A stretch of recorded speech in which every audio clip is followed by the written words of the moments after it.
وہ افسوسناک ہے. اس لیے افسوسناک ہے کہ یہ وہ شخص ہے جس نے بہت دیر اور میں نے بڑی مخالفت کی مشرف کی. By the way all those years I used to write against him. شروع میں نے تھوڑی دیر ان کو جوائن کیا, لیکن فار ایئرز اینڈ ایئرز میں ان کے خلاف لکھتا رہا. لیکن ان سے اختلاف بہت تھا, لیکن غدار کہنا ذرا تھوڑا سا زیادہ. بٹ بہرحال جو اس کے جو لیگل نکات ہے وہ بڑے امپورٹنٹ ہے. اس میں سر یہ آج اب جو آپ لیگل پوائنٹس کی بات کریں, یہ کیا آج آپ کی میٹنگ میں بھی ڈسکس ہوئی یا یہ آپ کا ذاتی ویو ہے؟ نہیں, میرا ذاتی ویو نہیں ہے. میں کل ٹی وی پروگرامز میں بھی دیکھ رہا تھا, کچھ وکلاء سے آج بات بھی ہوئی, تو جو پوائنٹس مجھے جو سمجھ میں آئے ہیں وہ میں بتا رہا تھا, کیونکہ کچھ پوائنٹس ایسے ہوتے ہیں جو کہ نان لائرز کو سمجھ نہیں آتے. لیکن ایک بڑا امپورٹنٹ پوائنٹ ہے. امپورٹنٹ پوائنٹ یہ ہے کہ اگر آج مثال کے طور پہ قانون ہے کہ جو شخص جس کے بال شولڈر سے زیادہ لمبے ہوں گے اس کے اوپر ہم یہ مقدمہ چلائیں گے, لیکن 6 سال کے بعد قانون تبدیل ہو جاتا ہے, تو اس کا مطلب کوئی مثال لے لیں, قانون اگر تبدیل ہو جاتا ہے تو جو سو کالڈ اوفینس ہوا ہے اس کا اس زمانے میں جو قانون تھا اس کے مطابق اس کا. آپ یہ کہہ رہے ہیں کہ جو آرٹیکل 6 ہے اس کی ڈیفینیشن تبدیل کی گئی 18ویں ترمیم میں تبدیل کی گئی. اس وقت وہ ہائی ٹریزن نہیں تھا 2007 میں, اور اب جو تھا وہ 18ویں ترمیم کے بعد ہائی ٹریزن بن گیا. تو مطلب یہ ہے کہ اس میں ایک بہت بڑا قانونی سکم ہے. دوسرا جو ہے اس کے اندر کہ اس کی جو سارا جو سلسلہ ہے وہ ایک بندے پہ ایک کلیکٹیو فیصلہ تھا.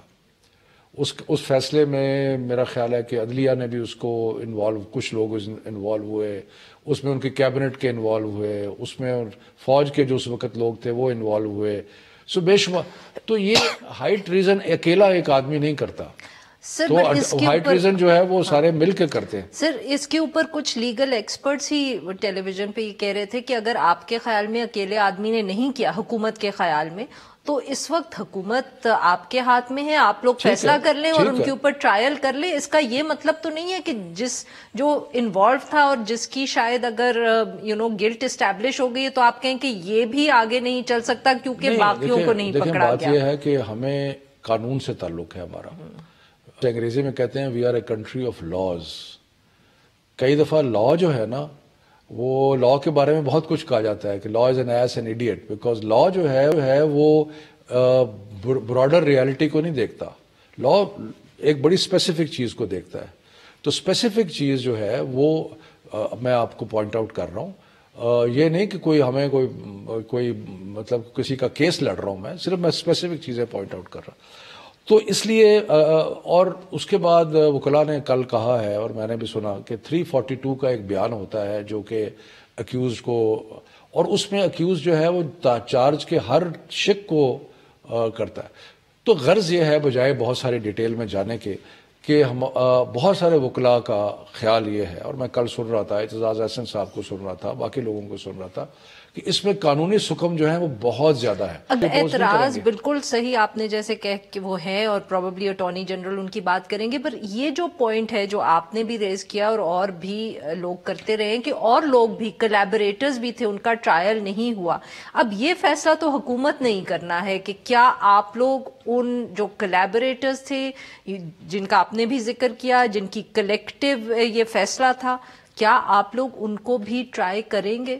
پہلے تو بات یہ ہے کہ ہم سمجھتے ہیں کہ اس وقت کے قانون کے مطابق یہ ہائی ٹریزن نہیں بنتا, تو اس لیے ہائی ٹریزن کی ٹرائل نہیں ہے. دوسری بات یہ ہے کہ جب یہ اپیل آئے گی اور اس اپیل پہ گفتگو ہوگی تو ہمارے وکیل جو ہیں ان جیسے باریک پوائنٹ جو آپ اٹھا رہی ہیں, سر آپ نے اٹھایا تھا نہیں مطلب کہ جو آپ بتا رہی ہیں نا, ان کے اوپر پھر ہمارے وکیل ہی کریں گے کہ کیسے اس کو آگے پروسیڈ کرنا ہے. لیکن میں صرف آپ سے یہ بتا رہا ہوں کہ ہماری پارٹی کا اور ہمارے اٹارنی جنرل کا ویو یہ ہے کہ اس فیصلے میں بہت سارے قانونی سکم موجود ہیں. اور میں ذاتی طور پہ سمجھتا ہوں, حالانکہ میں نے بہت اپوز کیا پرویز مشرف کو, کہ غداری کا الزام ایک ایسے شخص پہ دینا جس نے ساری عمر ملک کی خدمت کی ہو, وہ بہت بڑی زیادتی ہے. صحیح. جی ناظرین, یہاں پہ چھوٹا سا بریک, اور جب ہم بریک سے واپس آئیں گے تو ہم شوکت محمود صاحب سے گفتگو جاری رکھیں گے. Stay with us.